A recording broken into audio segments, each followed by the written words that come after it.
In just a few months, our next guest will be taking center stage as one of the 13 featured speakers for TEDxJacksonville 2017. Now, this year's theme, We the People, holds particular significance given the current political climate across the country and things being so visibly divided right now. So Jameson is joining us now. He's a transportation engineer by trade, and the focus of his upcoming TED Talk addresses an issue that really baffles a lot of pedestrians and bicyclists who share the roads and sidewalks with bigger, more aggressive cousins, those cars.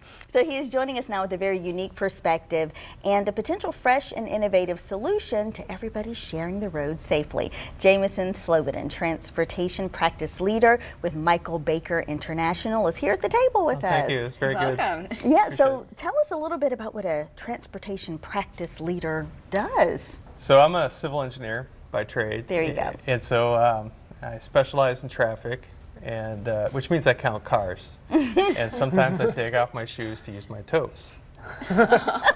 Joke kills every time. Yeah. Well, but you know, it's funny because we in Jacksonville, construction everywhere, yes, new roadways and everything, but there is so much that goes into yes, the end result that we get where we're going quicker. Right. So you know, the range of projects I've worked on is anything from a small parking lot study for a church, you know, to make sure their circulation works well, all the way up to a big freeway project like I-10 and 95 downtown. So I'm as comfortable in the billion-dollar space as I am in the $500 space. Does it ever get frustrating for you to drive on the roads? Like, are you just constantly working as you're driving, thinking that should be different, that should be different? Well, we used to just seek it out, and I would drive anywhere in any place I'd visit and drive through the congestion to see what would happen. Oh, very brave of you. Wow. No one else is looking to do that. But, always working. But after 20 years, you've seen enough. You don't need to keep doing that. So it works. So what made you decide to do a TEDx Jacksonville talk? So I was giving a project presentation to Scenic Jacksonville, about a road diet project that we're currently doing with the Downtown Investment Authority. And the director of TEDx actually came out afterwards and asked me to take the topic and sign up for TEDx. Very cool. The day the application was due the next day.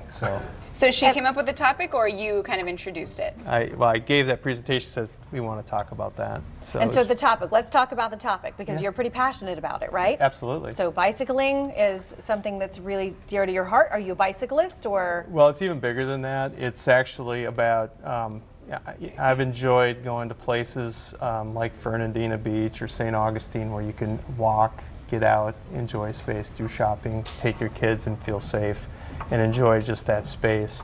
So that starts. But then from there, in Jacksonville in particular, it's got a really big safety problem compared to the rest of the country. And working with the JTA in the last 2 years on some efforts, we really got out there and saw what the condition is. And I think it's a shame that people have to live that way or have to endure those conditions. Why do we have worse conditions here than anywhere else? Is it the... So the whole Southern Belt states and cities were built around the automobile compared to other places up north. And also the invention of the air conditioner really promoted us to stay in our cars, and the built environment wasn't pedestrian safe. And not everyone has that advantage to always be in the car. And the more people get out and walk and interact, the more problems we have. So we have a lot of streets that really just aren't conducive for people to walk or bike. And so when it happens, the propensity for crashes and fatalities are quite high. There was just one serious accident this morning, right over in San Marco on Prudential. Oh, wow. So, well, where are the most dangerous intersections for walkers and cyclists? So there's numerous streets. If you can picture any type of street where you have very few signals close together, very few crosswalks, multiple lanes to cross, 4 or 5 lanes like a Beach Boulevard, a University, 103rd Street. The one thing that's really problematic with pedestrian crashes is that they're really kind of spread out along corridors. They're not necessarily concentrated at one intersection, although some studies have identified some of the top intersections. There's about 6 of them, 3 of them on 103rd Street and things like that. But I think we need to look at it more holistically across streets.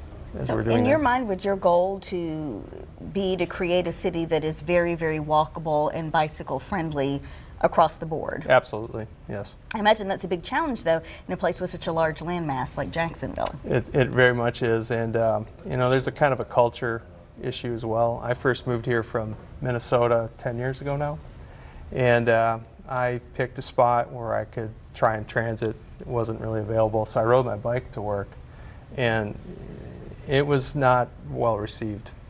So there's a cultural issue in terms of people see someone on the bike, and I was passing stopped cars. It wasn't well received.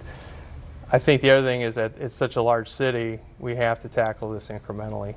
We need to get some wins. We need to show people how this can be done, how we can build and change our space, both for economic development, livability, and safety. And so I think that is kind of the targeted approach with JTA in the city, to kind of get some wins on some smaller projects so we can demonstrate how it works. You're not going to, you know, eat a 500-pound cookie all in one bite. We got to break it off into chunks. I'm interested in how the walkability and or recycling accessibility and that type of thing would direct the economic impact. So there's a lot of studies and a lot of examples around the country where when you have high walkability, high bicycle, high transit, that the economic rate of return is quite high on property values and commercial development. So I think there is a real economic link as well, and I think that's becomes another compelling reason why we need to do it, just not just safety.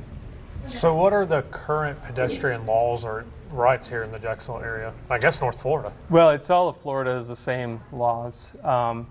And I wrote that in my kind of bio mainly because while we were doing all this work with JTA, we were out there and literally people were getting killed as we were doing the study. So there was a lot of news articles, and that was very haunting.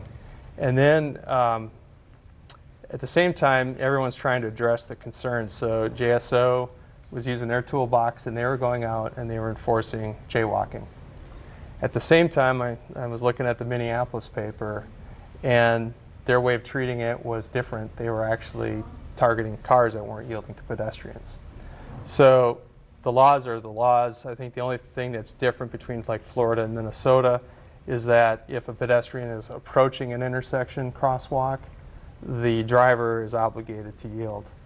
In Florida, the pedestrian needs to step into the crosswalk before the car stops.